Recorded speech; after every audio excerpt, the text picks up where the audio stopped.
अस्सलामुअलैकुम दोस्तों, मेरा नाम आतिका मलिक है और एक बार फिर से आप सबका खुशामदीद है आपके अपने यूट्यूब चैनल आओ सीखें विद आतिका पे। तो दोस्तों, आज की इस वीडियो में हम बात करने वाले हैं यूपी बोर्ड उर्दू की, और ये क्लास 12 जिसे इंटरमीडिएट या 12वीं जमात कहते हैं, तो उसका ये प्रीवियस ईयर क्वेश्चन है जो 2021 में सवालात पूछे गए थे। तो आज की इस वीडियो में सिर्फ और सिर्फ हम इतना जानेंगे कि 2021 में कौन कौन से सवालात पूछे गए थे और इनके आंसर्स यानी इनके जवाबात को हम आगे आने वाली वीडियो में जानेंगे। तो पहले जितने भी टॉपिक आपके सिलेबस में बताए गए हैं उन टॉपिकों को हम करेंगे, फिर उसके बाद ये जो क्वेश्चन का सेट होगा हर साल का, जैसे 2024 का, 2022 का, 2021 का और भी जो क्वेश्चन पेपर हैं उन सब को इंशाल्लाह मैं आपके सामने लेकर आऊँगी सॉल्यूशन के साथ। तो अभी के लिए हम जानते हैं सिर्फ और सिर्फ कि क्वेश्चन कौन कौन से पूछे गए थे। तो चलिए शुरू करते हैं। तो ये रहा 2021 उर्दू का क्वेश्चन पेपर। तो सबसे पहले हम देखेंगे समय, जिसे हम टाइम बोलते हैं। तो समय है 2 घंटे 15 मिनट। ये क्या 2 घंटे? शायद टाइपिंग मिस्टेक हो, क्योंकि अभी तक हमने जितने भी क्वेश्चन पेपर को देखा है उसमें जो टाइम है वो 3 घंटे बताए गए हैं, यानी कि 3 आवर्स। तो ये 2 घंटे शायद टाइपिंग मिस्टेक है, क्योंकि यहाँ पर पूर्णांक अगर आप ध्यान से देखेंगे तो पूर्णांक आपका जितना होता था वही है, यानी 100 पूर्णांक है। अगर यहाँ पूर्णांक कम होता तो हम कहते कि शायद क्वेश्चन कम पूछे गए हैं, तो उसी के अकॉर्डिंग 2 घंटे का समय हो सकता है, लेकिन यहाँ पर पूर्णांक आपका 100 ही है, तो ये 3 घंटे होने चाहिए। इसके बाद यहाँ पर नोट लिखा हुआ है कि प्रारंभ के 15 मिनट परीक्षार्थियों को प्रश्न पत्र पढ़ने के लिए निर्धारित हैं, यानी ये जो 15 मिनट है ये आपको एक्स्ट्रा दिए जाएंगे। आपके जो क्वेश्चन पेपर होगा आप उसको पहले अच्छे से पढ़िए, फिर उसके बाद आप 3 घंटे में इसको सॉल्व कीजिए। फिर इसके बाद यहाँ पर कुछ निर्देश दिए गए हैं। निर्देश जो होता है इसको उर्दू में कहते हैं हिदायत। तो कौन कौन से हिदायत दी गई है आप देख सकते हैं। यहाँ पर नंबर 1 है कि प्रश्न संख्या 1 गद्य। अब ये गद्य जो है ये हिंदी का लफ्ज़ है, इसको उर्दू में अगर हम बात करें तो ये गद्य जो होता है इसको नस्र बोलते हैं। क्या बोलते हैं? नस्र। तो प्रश्न संख्या 1 गद्य आ एवं बा में से, यानी 2 आपको दिए जाएंगे, उनमें से किसी एक प्रश्न को अपने निर्धारित पुस्तक से कीजिए, जिसके लिए आपको 10 अंक मिलेंगे। इसके बाद दूसरा प्रश्न हिदायत दी गई है कि प्रश्न संख्या 2 आपठित है। आपठित क्या होता है? जो आपने पढ़ा ना हो, यानी जिसे उर्दू में कहते हैं गैर दरसी, यानी आपके बुक का हिस्सा वो ना हो और उसका खुलासा आपको अपने अल्फाज में करना होता है, जिसके लिए आपको 10 नंबर दिए जाएंगे। इसके बाद अगला हिदायत है कि प्रश्न संख्या 4 पद। अब पद जो है ये नज्म को कहते हैं। तो नस्र हुआ गद्य और नज्म जो है ये पद होता है।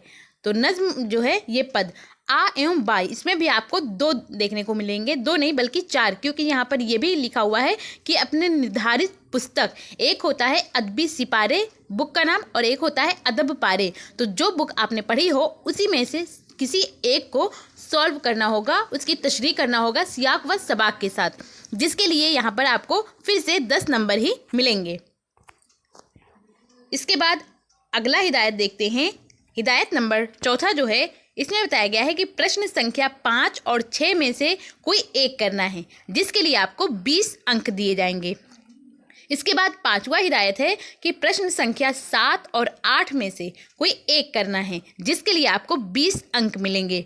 इसके बाद अगला है 6ठा हिदायत कि प्रश्न संख्या 3 और 9 में से कोई एक करना है, जिसके लिए आपको 30 अंक दिए जाएंगे। तो ये रहा हिदायत। अब हम आते हैं अपने क्वेश्चन पर। तो सवाल नंबर 1 क्या है, यानी कि क्वेश्चन नंबर 1। तो इसमें पूछा गया है कि अपनी पढ़ी हुई किताब में से सिर्फ एक इक्तिबास की तशरीह सियाक व सबाक के साथ कीजिए। तो ये बुक का नाम है अदबी सिपारे नस्र, यानी ये गद्य का हिस्सा है, इसलिए ये अदबी सिपारे नस्र हुआ। तो इसमें अलिफ एक पूछा गया है और एक बा करके 2 पैराग्राफ यानी 2 इक्तिबास दिए गए हैं, जिसकी तशरीह आपको करना है सियाक व सबाक के साथ। तो अभी हम चूँकि सिर्फ और सिर्फ क्वेश्चन को देख रहे हैं तो आप इसको देख सकते हैं। अभी जब हम इसको सॉल्व कराएंगे बाद में, तब ये सारी चीज़ों का आंसर आपको पता चल जाएगा। अभी के लिए सिर्फ और सिर्फ आप क्वेश्चन पेपर को देखिए। इसके बाद दूसरा ये बुक का नाम है अदब पारे।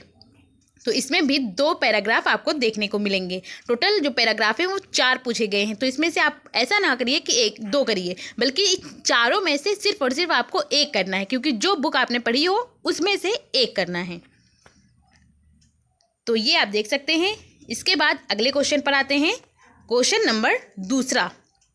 तो दूसरा जो क्वेश्चन है उसमें पूछा गया है कि मुंदरजा झेल इबारत का खुलासा अपने अल्फाज में तहरीर कीजिए। और अपने अल्फाज से मुराद ये नहीं कि आप अपने हिसाब से कुछ भी कर सकते हैं, जो सही हो वही लिखना है। तो ये पैराग्राफ देख सकते हैं, ये गैर दर्सी है क्योंकि ये आपके बुक का हिस्सा नहीं होता है। इसके बाद तीसरा क्वेश्चन है, इसमें पूछा गया है कि अपनी पढ़ी हुई किताब में से सिर्फ 5 अशआर की तशरीह कीजिए। एक बुक का नाम है अदबी सिपारे नज़्म और एक दूसरी बुक होगी वो उसका नाम होगा अदब पारे नज़्म। तो जो बुक आपने पढ़ी हो उसी में से 5 अशार करने हैं। तो यहाँ देखते हैं कितने अशार पूछे गए हैं। 1 2 3 4 5 6 7 8 9 10। तो 10 पूछे गए हैं, आपको 5 छोड़ देने हैं और 5 अशार की तशरीह करनी है। ये अदब पारे का है, यानी 20 शेर आपको देखने को मिलेंगे, लेकिन करने सिर्फ और सिर्फ 5 ही है। इसके बाद अगले क्वेश्चन पर आते हैं, क्वेश्चन नंबर चौथा। इसमें कहा गया है कि अपनी पढ़ी हुई किताब में से किसी एक की तशरीह ज़रूरी हवालों के साथ कीजिए। यानी तशरीह भी बताना है और उसका हवाला भी देना है। हवाला क्या होता है कि ये कहाँ से लिया गया है, इसके मुसन्निफ़ कौन है और ये किस सबक से लिया गया है, इसके बारे में आपको बताना होता है। तो वो हवाला कहलाता है। जिस तरह हिंदी में आप देखते होंगे प्रसंग होता है, एक व्याख्या होता है, उसको तशरीह बोलते हैं, और एक प्रसंग होता है तो उसको हम उर्दू में हवाला बोलते हैं। तो ये एक अदबी सिपारे नज़्म का है। इसमें 2 होगा क्योंकि एक ही करना है। और फिर इसके बाद एक अगला है अदब पारे नज़्म, इसमें भी 2 ही हैं। तो आपको एक ही करना था जो बुक आपने पढ़ी हो। इसके बाद अगले क्वेश्चन पर आते हैं, क्वेश्चन नंबर 5वां। तो इस क्वेश्चन को देखिए, दर्जा झेल असनाफ़े अदब में से किसी एक पर मुख्तसर नोट लिखिए।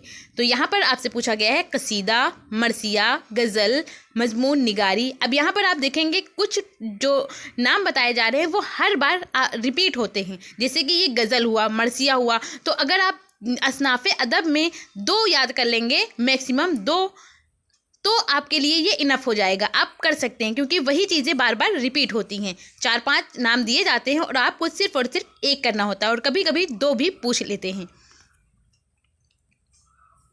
एक मजमून निगारी हुआ और फिर आखिरी है जदीद नज़्म। इसके बाद अगला क्वेश्चन है, क्वेश्चन नंबर 6। इसमें पूछा गया है कि मुंदरजा झेल नस्र निगारों और शायरों में से किसी एक के मुख्तसर हालात ज़िंदगी और अदबी खसूसियात पर रोशनी डालिए, जिनमें नाम है रज्जब अली बेग सुरूर, दूसरा है मौलवी अब्दुल हक। ये जो मौलवी अब्दुल हक हैं इनको बाबाए उर्दू कहा जाता है, यानी फादर ऑफ उर्दू। तो फादर ऑफ उर्दू अगर आपसे पूछा जाए कि कौन है, क्योंकि आप इंटर में हैं, अब आपसे कोई ये नॉर्मल पूछ सकता है कि जो आप उर्दू पढ़ते हैं तो इसके फादर कौन है, यानी बाबाए उर्दू। तो बाबाए उर्दू मौलवी अब्दुल हक को कहा जाता है।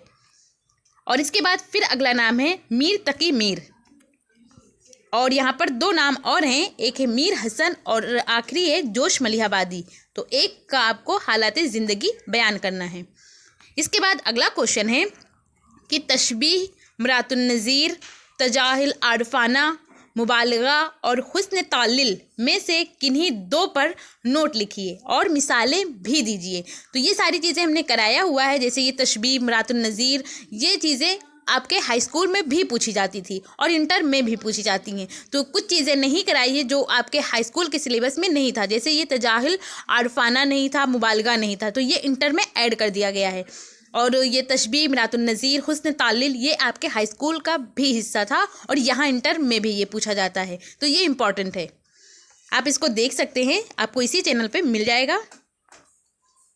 इसके बाद अगला क्वेश्चन है, क्वेश्चन नंबर 8। इसमें पूछा गया है कि मुंदरजा झेल सवालों के मुख्तसर जवाब तहरीर कीजिए। यानी ये जो क्वेश्चन है इसमें आपको 10 क्वेश्चन देखने को मिलेंगे और ये ऑब्जेक्टिव क्वेश्चन होंगे, जिसे उर्दू में मारूजी सवालात कहा जाता है। यानी एक क्वेश्चन होगा, उसके 4 ऑप्शन होंगे और आपको एक सही ऑप्शन चुनना होगा। तो ये देख सकते हैं कौन कौन से क्वेश्चन हैं। इसका सलूशन मैं नहीं बता रही हूँ, क्योंकि जब सॉल्व कराएंगे तो सारी चीज़ें आपकी क्लियर हो जाएंगी, सारी चीज़ों के बारे में हम जान लेंगे। इसके बाद या लगा हुआ है और, या ये मारूजी सवालात जो हैं उनको करिए, या फिर ये आप कर सकते हैं कि दर्जा झेल मुहावरों और कहावतों में से 5 को इस तरह जुमलों में इस्तेमाल कीजिए कि उनका मफहूम वाज़ेह हो जाए। तो यहाँ पर कुछ जुमले दिए गए हैं, नाम नहीं बल्कि इसको जुमला कहेंगे, जैसे आपे से बाहर होना। अब अगर मैं आपसे पूछूं कि यहाँ पर मुहावरा और कहावत में क्या फ़र्क है, तो आप बताइए। जैसे ये आपे से बाहर होना, ये क्या कहलाएगा? ये मुहावरा होगा या कहावत होगा? तो मैंने आपको पिछली वीडियो में ये चीज़ अच्छे से समझा दी थी कि जिस जुमले के लास्ट में आपको नू अलिफ जबर ना नज़र आए, तो इसका मतलब ये क्या कहलाएगा? मुहावरा कहलाएगा। जैसे कि यहाँ पर क्या है, आपे से बाहर होना। अब हमें पूरे जुमले से नहीं मतलब है, बल्कि लास्ट का जुमला देखना है, और उसमें क्या आया है? नू अलिफ जबर ना। तो हम क्या कहेंगे कि ये जो जुमला है ये मुहावरा कहलाएगा। और इसके बाद ये दूसरा है, ना नौमन तेल होगा ना राधा नाचेगी। तो यहाँ पर लास्ट में नू अली जुबर ना नहीं आया, तो इसको हम बोलेंगे ज़रबुल मिस्ल या कहावत। तो ये चीज़ें आप डिफरेंस कर सकते हैं अच्छे से, मुहावरा और कहावत में क्या फ़र्क होता है। इसके बाद अगला जो है सवाल वो है क्वेश्चन नंबर 9 कि उन्वानात झेल में से किसी एक पर मजमून लिखिए। मजमून क्या होता है? जिसे इंग्लिश में एस्से बोलते हैं या हिंदी में निबंध कहते हैं। तो यहाँ पर कुछ नाम दिए गए हैं, जैसे मेरा पसंदीदा शहर कौन सा है उसके बारे में लिख सकते हैं, या तारीखी मुकाम की सैर, या टेलीविज़न के फ़ायदे और नुकसान, या एक किसान की ज़िंदगी, या यौम आज़ादी। तो यहाँ पर आप कुछ टॉपिक ऐसे देखेंगे जो हाई स्कूल का भी हिस्सा थे, जैसे टेलीविज़न के फ़ायदे और नुकसान, और ये जो यौम आज़ादी है ये आपके हाई स्कूल में भी पूछा जाता है और यहाँ इंटर में भी। तो बहुत सारी चीज़ें आप देखेंगे हाई स्कूल और इंटर में सेम ही पूछी जाती हैं। तो इस तरह आज हम लोगों ने जाना कि जो 2021 में इंटर का उर्दू का पेपर था वो क्या था, उनमें कौन कौन से सवालात पूछे गए थे। आई होप आपको ये चीज़ें पसंद आई हो और आपके लिए ये वीडियो यूज़फुल हो। अगर पसंद आई हो तो आप इसे लाइक करिए, और अगर चैनल पर पहली बार आए हैं तो चैनल को सब्सक्राइब कर बेल आइकन को ज़रूर प्रेस कर लें। और जो भी दोस्त आपके इंटर में हैं और उन्होंने ऑप्शनल सब्जेक्ट अगर उर्दू लिया हुआ है तो उन तक इसको शेयर भी कीजिए, जिससे उनको पता चले कि यहाँ पर क्वेश्चन कैसे पूछे जाते हैं। और ये यूपी बोर्ड का है तो उनको ये पता चलेगा कि क्वेश्चन पूछने का स्टाइल है क्या, और कौन से ऐसे क्वेश्चन हैं जो बार बार रिपीट होते हैं। तो वो जब ये देखेंगे तो वो ये भी सोचेंगे कि वो जो पढ़ रहे हैं वो सही पढ़ रहे हैं या कुछ भी पढ़े जा रहे हैं, क्योंकि जो इम्पोर्टेंट है आप उतना ही पढ़िए। और आपको ये वीडियो कैसी लगी, अपना फीडबैक हमें कमेंट के ज़रिए ज़रूर बताइए। Thank you. हमेशा खुश रहिए।